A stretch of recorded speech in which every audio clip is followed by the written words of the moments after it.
Assalamualaikum warahmatullahi wabarakatuh. Saya Ridho Amanda, MPM 2252-10490. Saya akan membacakan pidato dengan judul Peringatan Hari Pendidikan Nasional tahun 2015. Di hari yang bahagia ini, kehadiran Allah Subhanahu wa Ta'ala, Tuhan yang Maha Pengasih, kita panjatkan puji dan syukur atas izin rahmat dan karunia-Nya. Kita semua berkesempatan untuk merayakan Hari Pendidikan Nasional ini.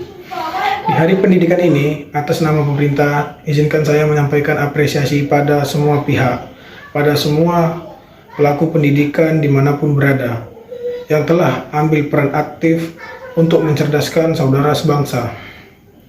Untuk para pendidik di semua jenjang, yang telah bekerja keras membangkitkan potensi peserta didik untuk menjadi manusia berkarakter mulia, yang mampu meraih cita-cita dan menjadi pembelajar sepanjang hidup.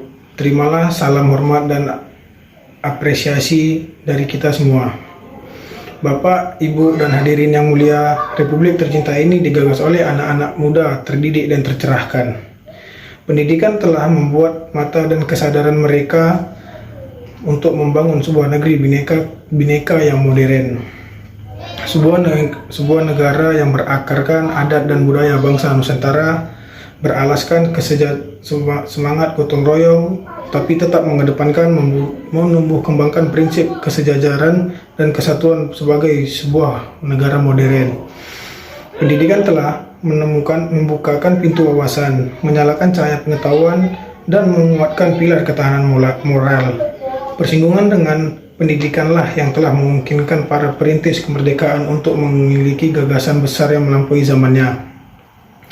Gagasan dan perjuangan yang membuat Indonesia dijadikan sebagai rujukan oleh bangsa-bangsa di Asia dan Afrika. Dunia terpesona pada Indonesia bukan saja karena keindahan alamnya atau keramahan penduduknya atau keagungan budayanya, tetapi juga karena deretan orang-orang terdidik yang berani mengusung ide-ide terobosan dengan ditopang pilar moral dan intelektual. Indonesia adalah negeri penuh berkah. Di tanah ini setancapkan ranting bisa tumbuh menjadi pohon yang rindang, alam subur, laut melimpah, apalagi bila melihat mineral, minyak, gas, hutan, dan semua deretan kekayaan alam. Indonesia adalah wajah cerah khatulistiwa. Kita semua harus sadar bahwa aset terbesar Indonesia bukan tambang, bukan gas, bukan minyak, bukan hutan, ataupun segala macam hasil bumi. Aset terbesar bangsa ini adalah manusia Indonesia. Tanggung jawab kita sekarang adalah mengembangkan kualitas manusia di Indonesia. Manusia yang terdidik dan tercerahkan adalah kunci kemajuan bangsa. Jangan sesekali kita mengikuti jalan pikir kaum kolonial di masa lalu. Fokus mereka, kaum kolonial itu adalah mengikuti jalan pikir adalah pada kekayaan alam saja dan tanpa peduli pada kualitas manusianya. Kaum kolonial memang datang untuk mengeruk dan menyedot isi bumi Nusantara, menguras hasil bumi Nusantara. Karena itu mereka tahu dan peduli dan tahu persis data kekayaan alam kita. Tetapi mereka tidak pernah peduli dengan kualitas manusia di Nusantara. Kini kita sudah 70 tahun merdeka. Kemerdekaan itu bukan hanya mengulung rakyat Indonesia. Jangan sampai kita hanya tahu tentang kekayaan alam tapi tidak tahu kualitas manusia di negeri kita. Kita tahu berkonsentrasi pada peningkatan dan pengembangan kualitas manusia, tidak boleh mengikuti jalan pikir kaum kolonial yang berfokus hanya kepada kekayaan alam, tapi melupakan kualitas manusia. Mari kita jawab. Tahukah kita berapa jumlah sekolah, jumlah guru, jumlah siswa, jumlah pengangguran perguruan tinggi di daerah kita? Tahukah kita berapa banyak anak-anak di wilayah kita yang terpaksa putus sekolah? Tahukah kita tentang kondisi guru-guru di sekolah yang mengajar anak-anak kita? Tahukah kita tentang tantangan yang dihadapi oleh kepala sekolah dan guru memajukan sekolahnya? Lebih jauh lagi, berjuta jumlahnya putra-putri Indonesia yang kini telah berhasil meraih kesejahteraannya. Pada kita yang telah sejahtera itu, jelas terlihat bahwa pendidikan adalah hulunya. Karena pendidikanlah maka terbukalah peluang untuk hidup lebih baik. Pendidikan itu seperti tangga berjalan yang mengantarkan kita meraih kesejahteraan yang jauh lebih baik. Pertanyaannya, sudahkah kita menengok sejenak pada dunia pendidikan yang telah mengantarkan kita sampai pada kesejahteraan yang lebih baik? Pernahkah kita mengunjungi sekolah kita dulu? Pernahkah kita menyapa, bertanya kabar dan kondisi, serta berucap terima kasih pada guru-guru yang telah mendidik kita dulu? Pernah kita menyapa dan menyampaikan terima kasih kepada dosen-dosen kita? Bagi kita yang kita pikirkan di luar pendidikan, mari kita luangkan perhatian, mari kita ikut terlibat memajukan pendidikan. Mari kita ikuti iuran untuk membuat generasi anak-anak kita bisa meraih yang jauh lebih baik dari yang berhasil diraih generasi ini. Dan iuran paling mudah adalah kehadiran. Datangi sekolah, datangi guru, datangi anak-anak, pelajar, lalu terlibat berbagi untuk menginspirasi dan terlibat untuk memajukan dunia pendidikan kita. Bapak, Ibu, dan hadirin yang berbahagia, wajah masa depan kita berada di ruang-ruang kelas. Akan tetapi, hal itu bukan berarti bahwa tanggung jawab membentuk masa depan itu hanya berada di pundak pendidik dan tenaga kependidikan itu di institusi pendidikan. Secara konstitusional, mendidik adalah tanggung jawab negara, namun secara moral, mendidik adalah tanggung jawab setiap orang yang terdidik. Mengembangkan kualitas manusia Indonesia harus dikerjakan sebagai sebuah gerakan bersama. Semua harus ikut peduli, bahu-membahu, saling sokong dan topang untuk memajukan kualitas Indonesia lewat pendidikan. Oleh karena itu, Bapak, Ibu, dan hadirin sekalian, peringatan Hari Pendidikan Nasional tahun ini kita mengambil tema pendidikan sebagai gerakan pencerdasan dan penumbuhan generasi berkarakter Pancasila.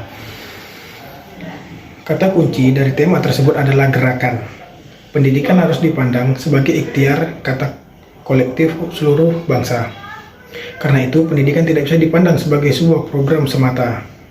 Kita harus mengajak semua elemen masyarakat untuk terlibat. Kita mendorong pendidikan menjadi gerakan semesta, yaitu gerakan yang melibatkan seluruh elemen bangsa, masyarakat memiliki, pemerintah memfasilitasi, dunia bisnis peduli, dan ormas atau LSM mengorganisasi.